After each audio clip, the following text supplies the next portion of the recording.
with as many different surprises that life throws your way.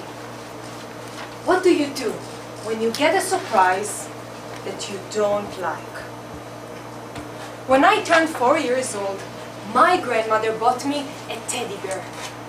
Mr. Toastmasters, it was the happiest day of my entire life because I did the talking and he only listened. Ladies and gentlemen, one day I brought my teddy bear to the kindergarten and saw a big box which would have made the perfect house for my bear. All it needs is some furniture. I'm going to get some. When I came back, the box was gone. Miss Teacher, where is my bear? Lital, it was a donation box for kids with no toys. It was already picked up and there is nothing we can do. But it was my bear! They took my best friend from me.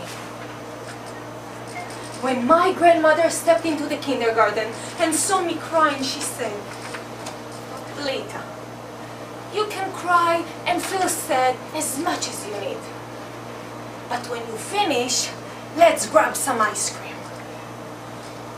I thought about it for a while, wiped my tears, and told Grandma, "I finished crying. Let's eat ice cream." Life gave me a surprise that I didn't like.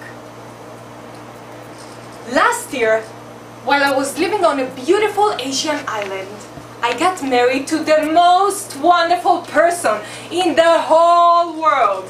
Because I do the talking and he, you know, does the listening. When I thought life couldn't get better, a few months later, it did. I was going to be a mommy.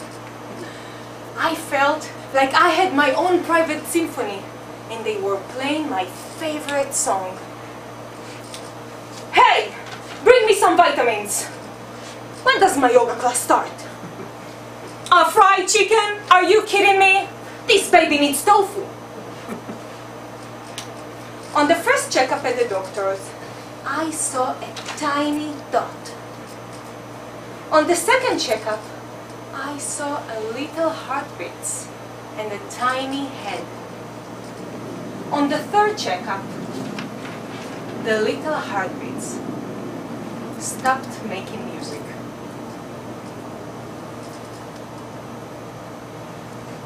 Life gave me a surprise that I didn't like. After 2 weeks of grieving, I got a knock on the door, and once again, it was my grandmother. "Grandma, ice cream is not going to make it go away this time." My grandmother, once again with the wise words, said, "Lital, go ahead and grieve as much as you need. Just know that in 5 minutes, I will be back with an ice cream, and I expect you to be up off the floor." Dear audience, when was the last time you had faced difficulty? Did you allow yourself to grieve? Did you get help? I stayed on the floor for a while, licking ice cream with my grandmother, and understood that the people who cared about me the most also supported me the most during my tough time. At first it wasn't easy. I didn't want anybody to feel sorry for me. However, very soon I realized that the people who cared about me didn't feel sorry for me, but felt sorry for my loss.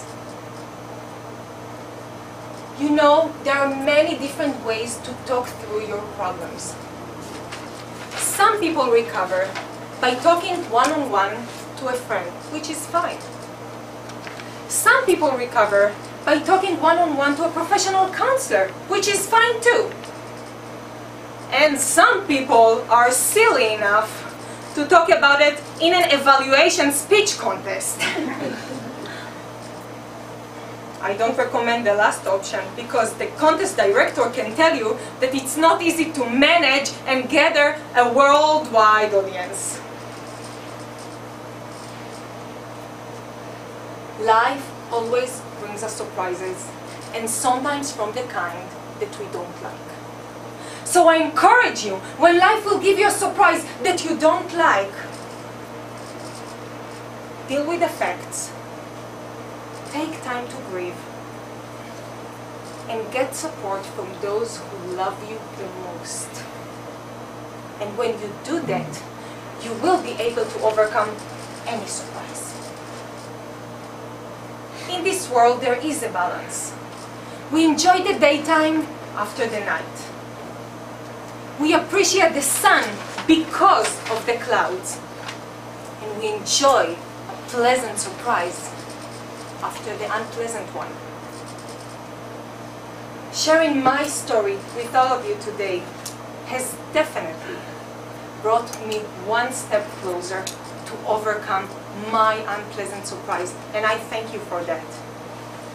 I wish you all that next time when you will have a surprise, it will be a pleasant one. Toastmasters.